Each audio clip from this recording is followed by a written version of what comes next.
Welcome to Bones Pet Boutique Podcast. You can check our podcast at www.bonespetboutique.com/podcast. Today we want to speak about the do's and don'ts on switching to a raw pet diet. If you finally decide to switch your dog to a raw diet, congratulations! You made a great decision. Your pet will experience a healthy natural diet that will thrive on. It's important to know that the transition can be challenging if not handled with care. So, in this podcast, we have provided you with some do's and don'ts if you are planning to switch to a raw pet diet in a healthy way that makes the process easier for your pet's comfort. Don't overdo it with the organs. It is sensible if you don't want to skip the organ meats.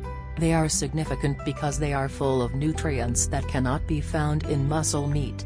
However, it is suggested to introduce them slowly and consider organ meats as at least 10% of the total diet. 25% is better.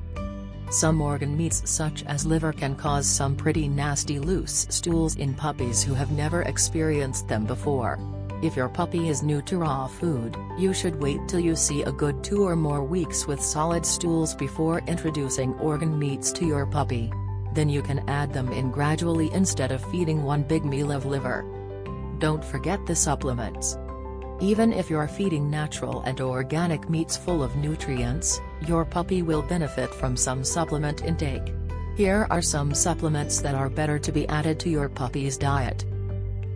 Phytoplankton, a food nutrition that includes nearly every nutritious ingredient that your pet needs. Probiotics, a friendly bacteria that help to protect the body from viruses and bacteria. Digestive enzymes, they break down and absorb nutrients from food. Bovine colostrum, this helps to build a strong immune system. Do remember the other important puppy stuff. You always have to make sure that your puppy is taking plenty of fresh, non-chlorinated water. Also, having plenty of fresh air and exercise is very important for them. It is recommended to take your puppy outside for short play or training sessions instead of forced walks. If your puppy is too young, you have to keep the walks short. For instance, you can walk your 4-month-old puppy for 20 minutes, twice a day, but once he turns to 7 months, he can be walked for 35 minutes, twice a day. Do remember less water consumption occurs after the transition. Many pet owners who switch their pet to a raw food diet see that their pet is drinking far less water than usual, and there is a decrease in water consumption.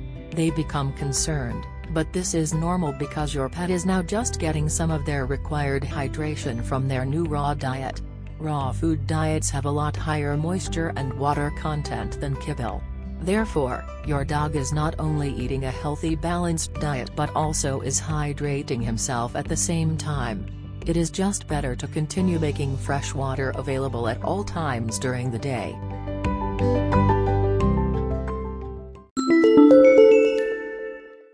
Thank you for listening to our podcast. You can visit our website at www.bonespetboutique.com.